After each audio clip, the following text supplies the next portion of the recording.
So, I'm going to talk to you about some things I've learned in my journey.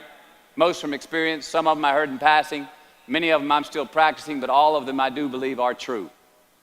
Now, they may be truths to me, but don't think that that makes them mine, because you cannot own a truth.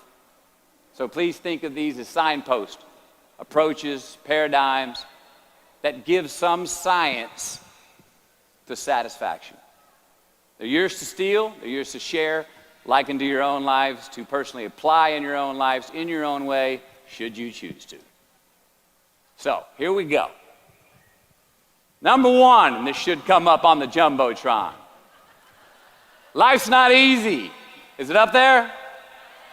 Life is not easy. It is not. Don't try to make it that way. Life's not fair. It never was. It isn't now, and it won't ever be. Do not fall into the trap, the entitlement trap, of feeling like you're a victim. You are not.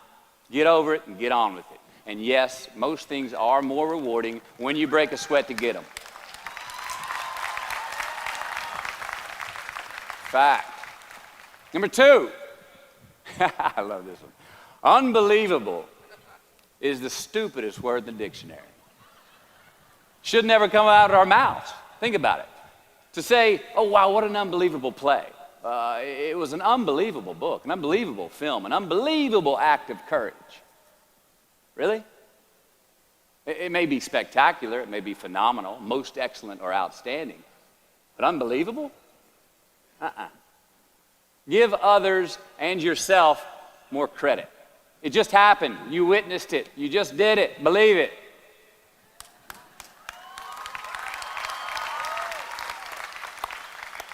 What about the other side of unbelievable? You know, that side when we humans underperform or act out of our best character. For instance, man flies a suicide jet into the World Trade Center. Millions die from diseases every day that we have cures for. Bob the Builder swears that he's going to have your house built by Thanksgiving, and you can't move in until Christmas the next year. Our best friends lie to us, and we lie to ourselves all the time. Unbelievable? I don't think so. Again, it just happens, and it happens every day. Nothing that we Homo sapien earthlings do is unbelievable. And if there's one thing you can depend on people being, it's people. So we shouldn't be surprised. We, us, are the trickiest mammals walking the planet. I'm not worried about the monkeys. I'm worried about you and me. So acknowledge the acts of greatness as real, and do not be naive about mankind's capacity for evil, nor be in denial of our own shortcomings. Happiness is an emotional response to an outcome. If I win, I will be happy. If I don't, I won't. It's an if-then, cause and effect, quid pro quo standard that we cannot sustain because we immediately raise it every time we attain it. You see, happiness demands a certain outcome. It is result reliant. And I say if happiness is what you're after, then you're going to be let down frequently and you're going to be unhappy much of your time. Joy, though, joy is a different thing. It's something else. Joy is not a choice. It's not a response to some result. It's a constant. Joy is the feeling that we have from doing what we are fashioned to do, no matter the outcome. Now, personally, as an actor, I started enjoying my work and literally being more happy when I stopped trying to make the daily labor a means to a certain end. For example, I need this film to be a box office success. You know, I need my performance to be acknowledged. I need the respect of my peers. All those are reasonable aspirations, but the truth is, as soon as the work, the daily making of the movie, the doing of the deed became the reward in itself for me, I got more box office, more accolades and respect than I ever had before. See, joy is always in process. It's under construction. It is in constant approach, alive and well in the doing of what we're fashioned to do and enjoying it. Number 4, define success for yourself. You already like that one? Define success for yourself. Now check this out. I'm in south of New Orleans a few years ago, and I went to a voodoo shop. And they had this wooden partition against the wall with these columns. And in these columns were all these vials of these magic potions, right? And the headings above each potion defining what they would give you were things like fertility, health, family, legal help, energy, forgiveness, money. Guess which column was empty? Money. Let's admit it. Money is king today. It's what makes the world go round. It is success. The more we have, the more successful we are, right? Now, I would argue that our cultural values have even been financialized. Humility is not in vogue anymore. It's too passive. It's a get-rich-quick on the internet, richest 15 minutes of fame world that we live in, and we see it every day. But we all want to succeed, right? So the question that we've got to ask ourselves is what success is to us, what success is to you. Is it more money?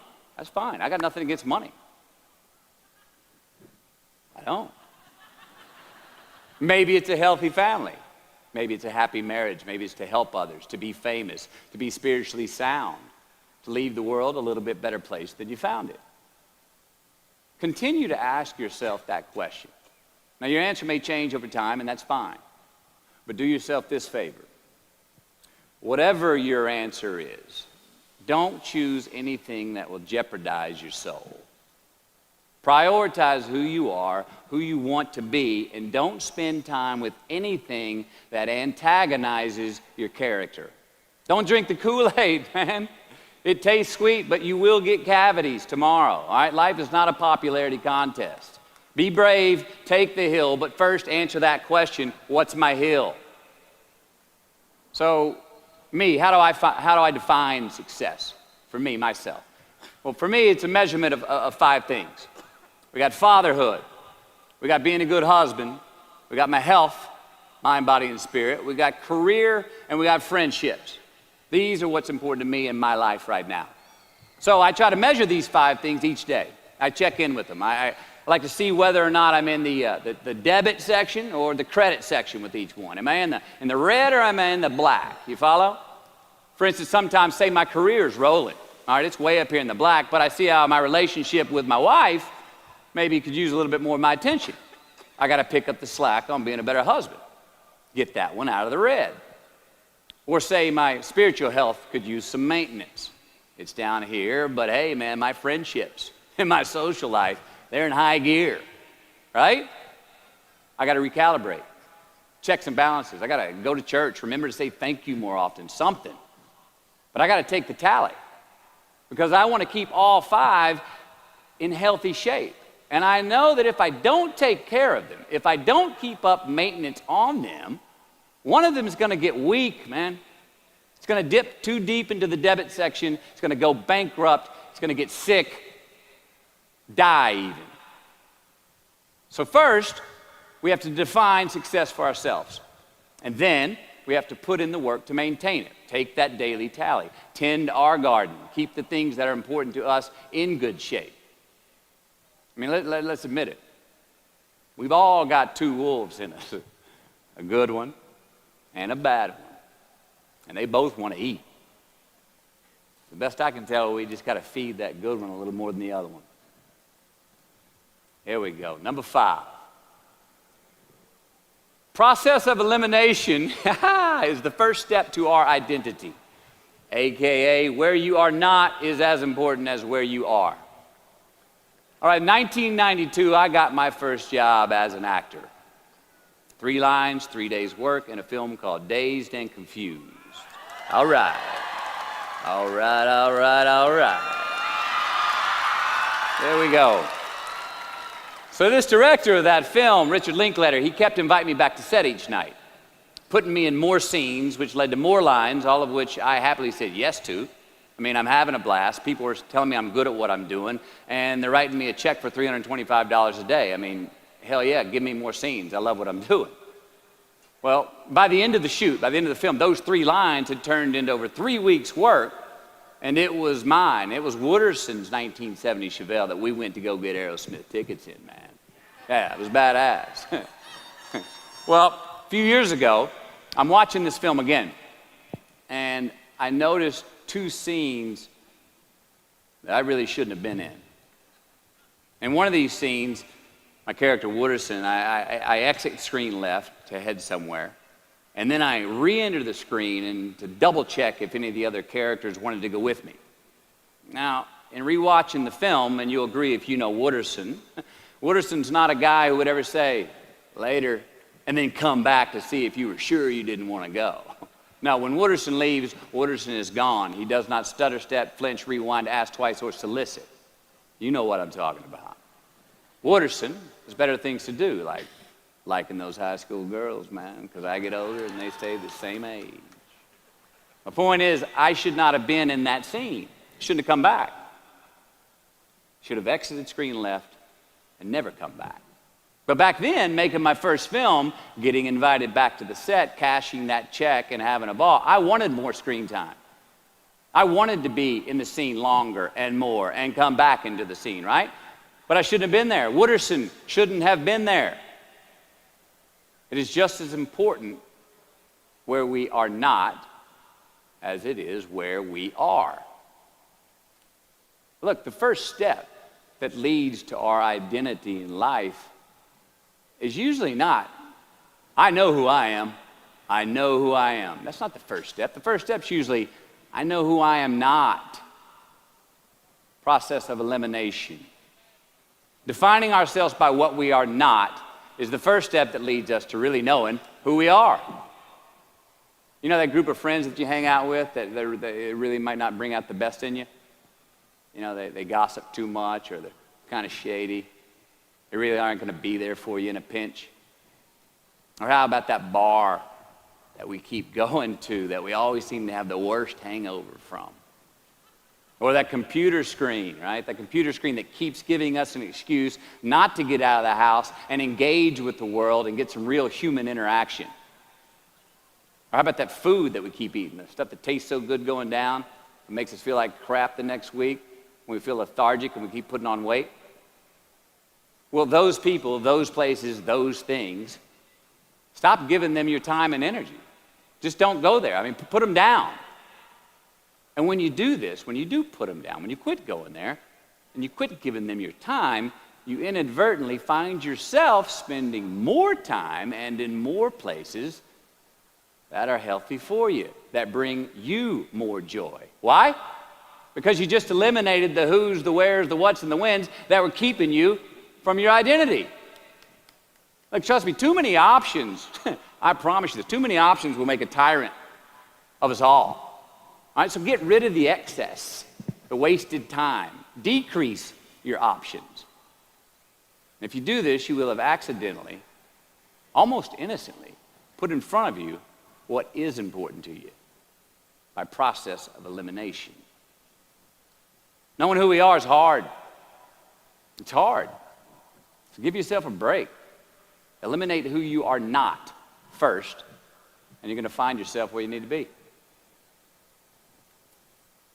Number 6, don't leave crumbs and the beauty of delayed gratification. So what are crumbs?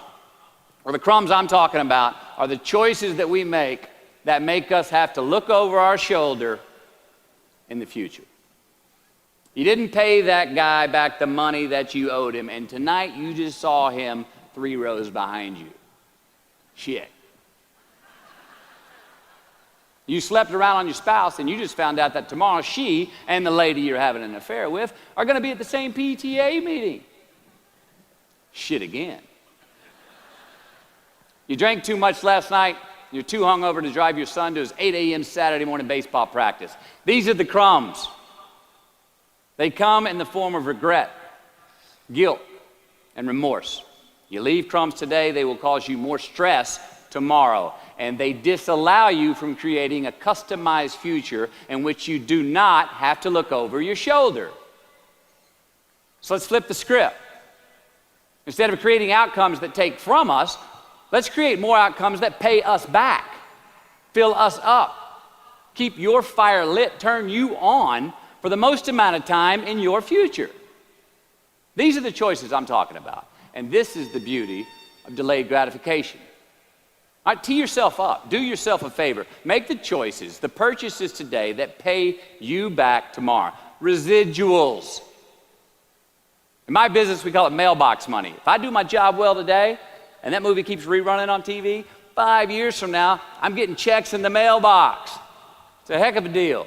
So whether it's prepping the coffee maker the night before, so all you got to do is press the button in the morning, or getting ready for the job interview early so you don't have to cram the night before, or choosing not to hook up with that married woman because you know you're going to feel horrible about it tomorrow, and her husband carries a gun, or paying your debts on time so that when you do see that guy 3 rows back tonight, you don't have to hunker down in your seat hoping that he don't see you. Get some ROI. You know what that is? Return on investment. Your investment. You. Customize your future. Don't leave crumbs. Number 7. Dissect your successes and the reciprocity of gratitude. We so often focus on failure, don't we? We study failure. We obsess with failure. We dissect failure and our failures. We dissect them so much we end up intoxicated with them to the point of disillusion. I mean, when do we write in our diary? Usually when we're depressed. What do we gossip about? Other people's flaws and limitations. I mean, we can dissect ourselves into self-loathing if we're not careful. I find that most of the times our obsession with what is wrong just ends up breeding more wrong, more failure. Now, the easiest way to dissect success is through gratitude. Giving thanks for that which we do have, for what is working. Appreciating the simple things we sometimes take for granted. We give thanks for these things, and that gratitude reciprocates, creating more to be thankful for. It's really simple, and it works. Now, I'm not saying be in denial of your failures. No, we can learn from them too, but only if we look at them constructively, as a means to reveal what we are good at, what we can get better at, what we do succeed at. Now, personally, I've read a whole lot of my bad reviews. All right? I've had quite a few. Written by the more talented critics, they are the ones who give constructive bad reviews. They reveal to me what did translate in my work, what came across, what was seen or what wasn't. Now, I don't obsess on the unfavorable aspect of their review, but I do seek what I can learn from it.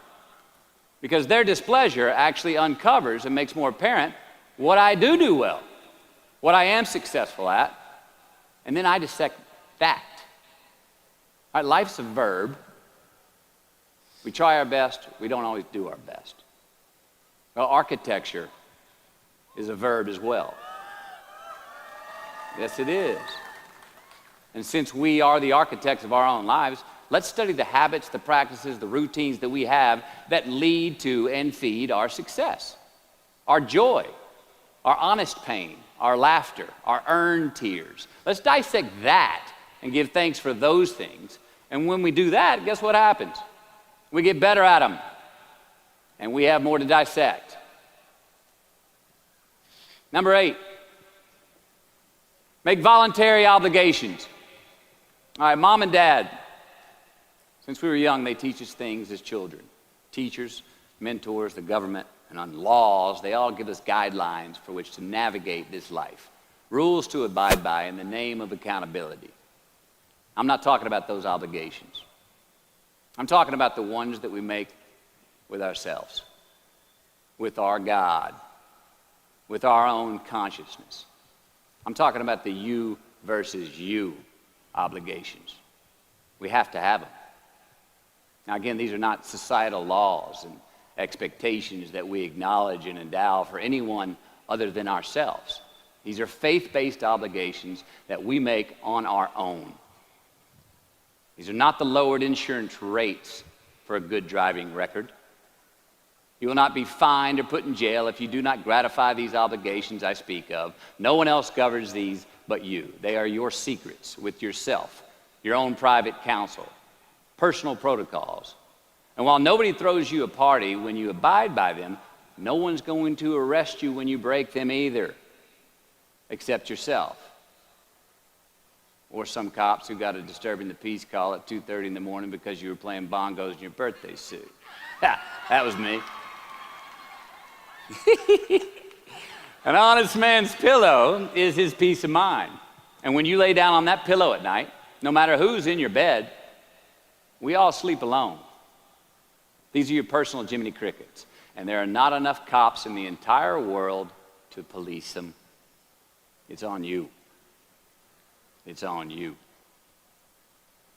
Number 9, from can to want. All right, check this out. In 1995, I got my first big paycheck as an actor. I think it was 150 grand. The film was almost Boys on the Side, and we were shooting in Tucson, Arizona. And I had this sweet little adobe guest house on the edge of the Saguaro National Park. The house came with a maid, my first maid. It was awesome. So I got a friend over one Friday night, and we're having a good time, and I'm telling her about how happy I am with my setup. The house, the maid, especially the maid. And I'm telling her, look, this lady, she cleans the place up after I go to work. She washes my clothes, the dishes, puts fresh water by my bed, leaves me cooked meals sometimes. Look, she even presses my jeans. And my friend, she smiles at me, happy that I'm excited over this. And she says, well, that's great, Matthew, if you like your jeans pressed. And I kind of looked up at her, my jaw caught hanging open. I stuttered a moment, had that dumbass look that you get when you've just been told the truth and you didn't think about it, and it hit me. I hate that line going down the front of my jeans. I hate that line. And it was then, for the first time, that I noticed it. I'd never thought about not liking that starch line down the front of my jeans because I'd never had a maid to iron my jeans before. And since she did, now for the first time in my life, I just liked it because I could get it. I never thought about if I really wanted it. Well, I didn't want it there, that line. And that night I learned something. Look, just because you can, nah, come on. It's not a good enough reason to do something. Even when it means having more. Right, be discerning. Choose it because you want it. Do it because you want to. Never had my jeans pressed again. I hate that line. Number 10, a roof is a man-made thing. This may cut a little close to the bone since the geography, but I think we all were there and we'll all remember where we were. But in January the 3rd, 1993, it was the NFL playoffs, and your Houston Oilers were playing the Buffalo Bills. The Oilers were up 28-3 at halftime, 35-3 early in the third. Frank Reich and the Bills come back to win 41-38 in overtime for one of the greatest comebacks in NFL history. Yeah, the Bills won, but they didn't really beat the Oilers. The Oilers lost that game. They beat themselves. Y'all remember that, huh? Why? Why'd they beat themselves? Or how? Was it because at halftime they put a ceiling, a roof, a limit on their belief in themselves, aka the prevent defense? Or maybe they started thinking about the next opponent in the playoffs at halftime. I mean, they were up. Then they came out, played on their heels, lost the mental edge the entire second half, and voila, they lost.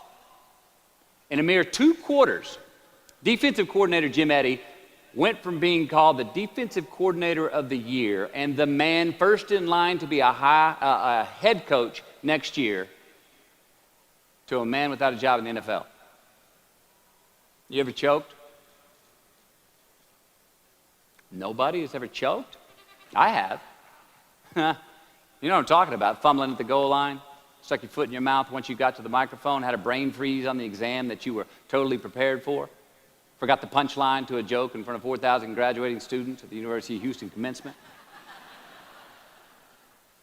Or maybe you've had that feeling of, oh my God, life just cannot get any better than this moment. and ask yourself, do I deserve this? Now, what happens when we get that feeling? We tense up.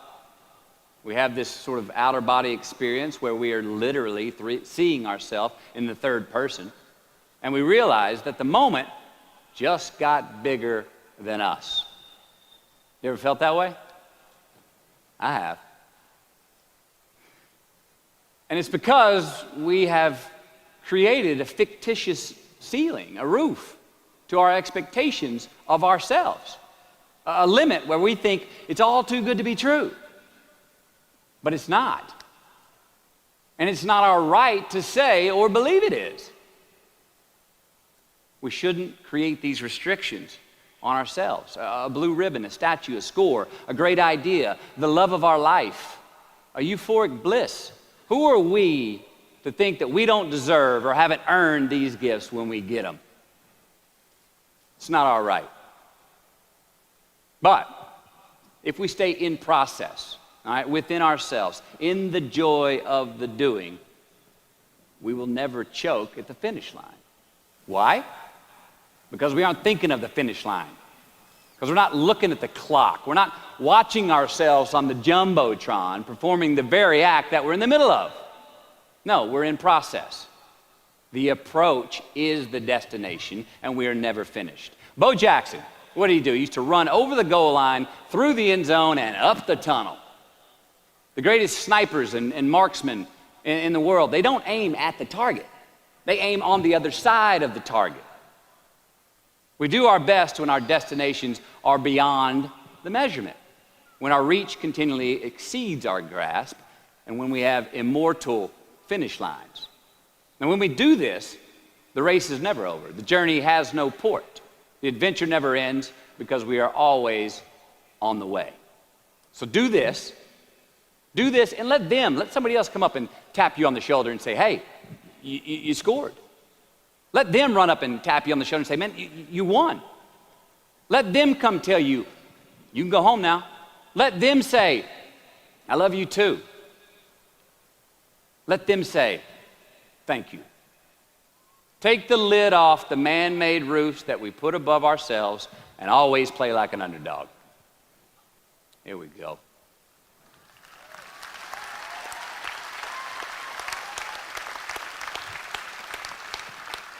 Number 11, turn the page. The late and great University of Texas football coach Darrell Royal.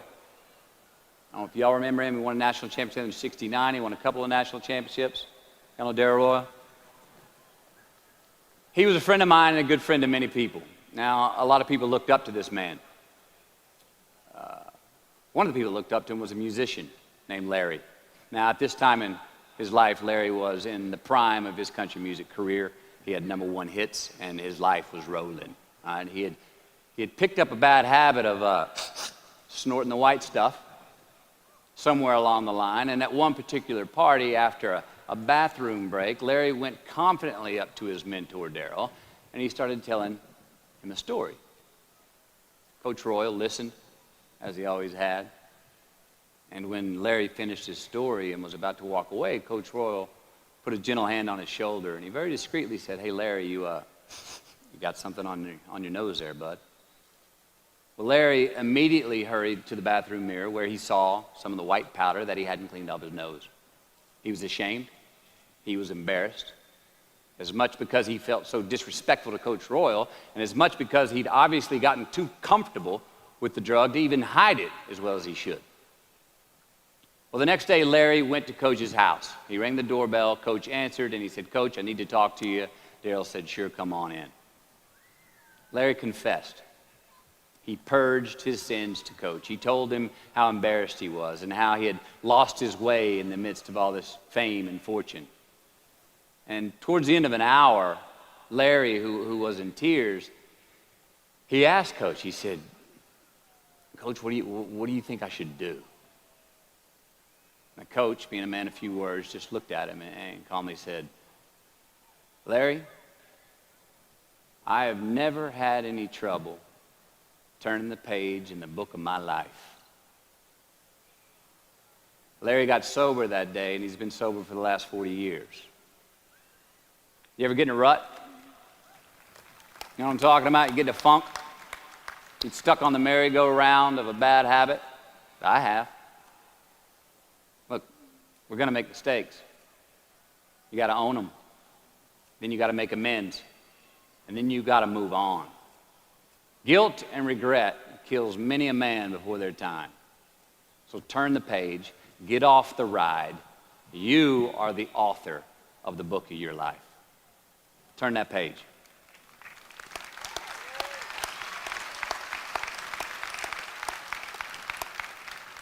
Number 12, give your obstacles credit. You know those no fear t-shirts that were out? I don't know. People used to wear them 10 years ago, no fear. Anybody remember those, or is it just me? I saw them everywhere. All right. I don't get them, and I never did. I mean, I try to scare myself at least once a day. I mean, I get butterflies every morning before I go to work. I was nervous before I got here to speak tonight. I think fear is a good thing. Now, why? Because it increases our need to overcome that fear. All right, so say your obstacle is fear of rejection. All right, you want to ask her out, or you want to ask him out, but you fear that he or she may say no. All right, you want to ask your boss for that promotion, but you're scared he's going to think you're overstepping your bounds. Well, instead of denying those fears, declare them. Say the fear out loud. Admit it. Give them the credit they deserve. Don't get all macho and act like they're no big deal. And don't get paralyzed by denying that they exist and therefore abandoning your need to overcome them. I mean, I'd even subscribe to the belief that we're all destined to have to do the thing that we fear the most anyway, at some point. So give your obstacles credit, and you will, 1, find the courage to overcome them, or you will, 2, see more clearly that they're not really worth prevailing over. So be brave, have courage, and when you do, you get stronger, you get more aware, you get more respectful of yourself and that which you fear. Number 13. So how do we know when we cross the truth? 13. Someone was asking, why did I pick 13? That's an unlucky number. Well, I don't know when 13 got the bad rap and became the mongrel of numerology. It's never done me wrong, 13. In fact, 13 has been a pretty lucky number for me, and I want to tell you how. I've always taken these 21-day trips by myself to far-off places where I usually don't know the language and nobody knows my name. They're adventures, one, but they're also a purge. All right, they're a cleanse for me. They're like a 21-day fast from attention, from all the things I have in my well-appointed life. They're a check out so I can check in with me, see how I'm doing, be forced to be my own and my only company, to have a look in my mirror. And we all know what can happen when we do that. Sometimes we do not like what we see. Well, in 1996, right after I got famous from a film I did called A Time to Kill, I headed out on one of these 21-day walkabouts, and this time to the jungles and the mountains of Peru. The sudden fame that I'd just gotten was somewhat unbalancing. My face was everywhere. Everyone wanted a piece of me. People I'd never met were swearing that they loved me. Everywhere I went, there I was on a billboard, a magazine cover. It was just weird overall. You know, I was asking myself, what's the reality in this and what's the bullshit? Did I deserve all this? These were all questions I was asking myself. Well, who was I was another. Now, there's always an initiation period with these trips, an amount of time that it takes for the place to initiate the traveler, the time it takes to disconnect from the world that we just left and become completely present in the one we are traveling in.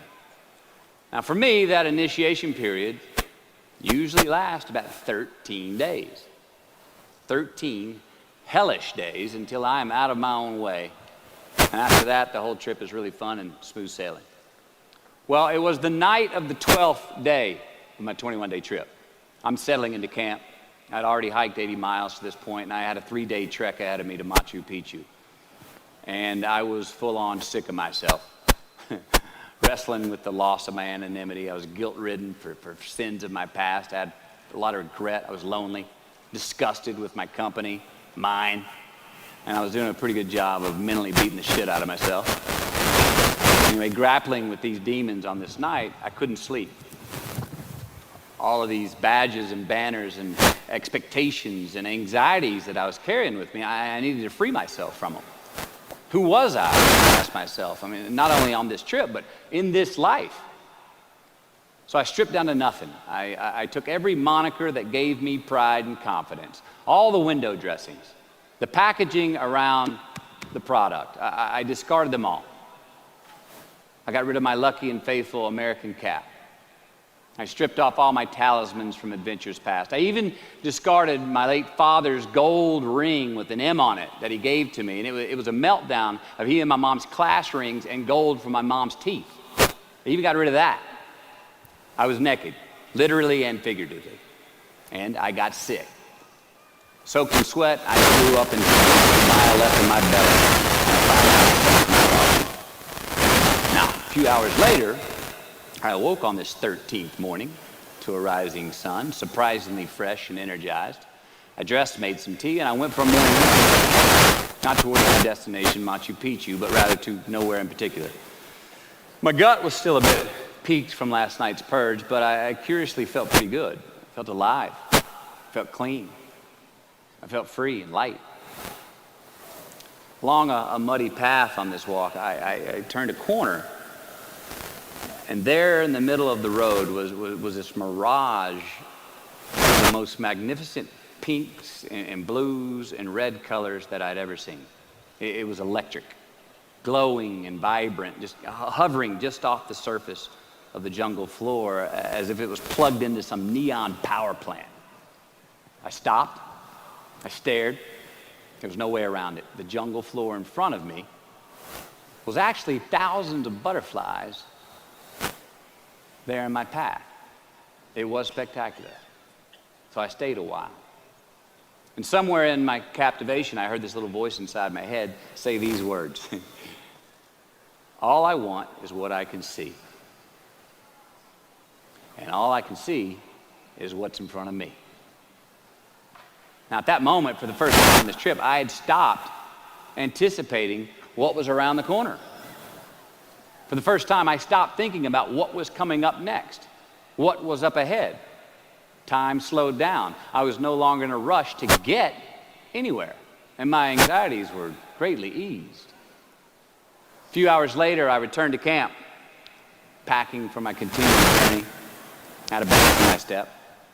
Even the local Sherpas I was traveling with, they noticed calling out to me, "Sois luz, Mateo, sois luz," which means you are light in Spanish. See, I forgave myself that morning. I let go of the guilt. The weight that was on my shoulders was lifted. My penance was paid. And I got back in good graces with my God. And I shook hands with myself, my best friend, the one that we're all stuck with anyway, ourselves. And from that morning on, the adventure was awesome. I was present. I was out of my own way. I was not anticipating next. I was embracing only what was in front of my eyes and giving everything the justice that it deserved. You see, I crossed the truth that morning. Now, did I find it? I don't know. I think it found me. Why? Because I put myself in a place to be found. I put myself in a place to receive the truth. So how do we know when we cross the truth? Well, I think the truth's all around us all the time. I mean, I think the answer, it's always right there or right there. I think it's all around us. We just don't always see it. We don't always grasp it, hear it, access it. Usually because we're not in the right place to do so. So what do? First, I believe we've got to put ourselves in the place to receive the truth. Let's admit it. We live in an extremely noisy world with all kinds of frequencies coming at us. We got commitments, we got deadlines, fix this, do that, plans, expectations, and they all make it hard to get clarity and peace of mind. So we have to consciously put ourselves in places to receive that clarity. Now that may be prayer. That may be meditation. That may be a walkabout. That may be being in the right company, a road trip. Whatever it is for you, schedule that time. Schedule it. So, If we do that, if we hear it, if we put ourselves in a place to hear it, and we do, and it's become clear, a truth, natural and infinite, then the second part comes, which is to personalize it.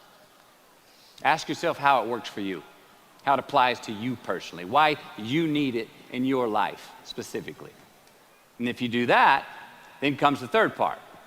Have the patience to internalize it and get it from our intellectual head, thinking about it, and into our bones and our soul and our instinct. Now, we cannot rush this part. It does take time. So if we get that far, we've received it, we personalized it, and we've internalized it. If we make it that far, then comes the biggie, man. This comes the fun one. Got to have the courage to act on it, to actually take it into our daily lives and practice it, to make it an active part of who we are and live it. If we can do that, all right, if we can do that, then we have what I believe is heaven right here on earth. And that's the place where what we want is also just what we need. I mean, that's the ticket, isn't it? Think about it. I know that's where I want to live. So while we're here, and they're going to run across the Jumbotron, let's make it a place where we break a sweat, where we believe, where we enjoy the process of succeeding in the places and ways that we are fashioned to, where we don't have to look over our shoulder because we're too busy doing what we're good at, voluntarily keeping our own counsel because we want to, traveling towards immortal finish lines. We write our own book, overcoming our fears. We make friends with ourselves. And that is the place that I'm talking about. Thank you. Good luck. You just keep living.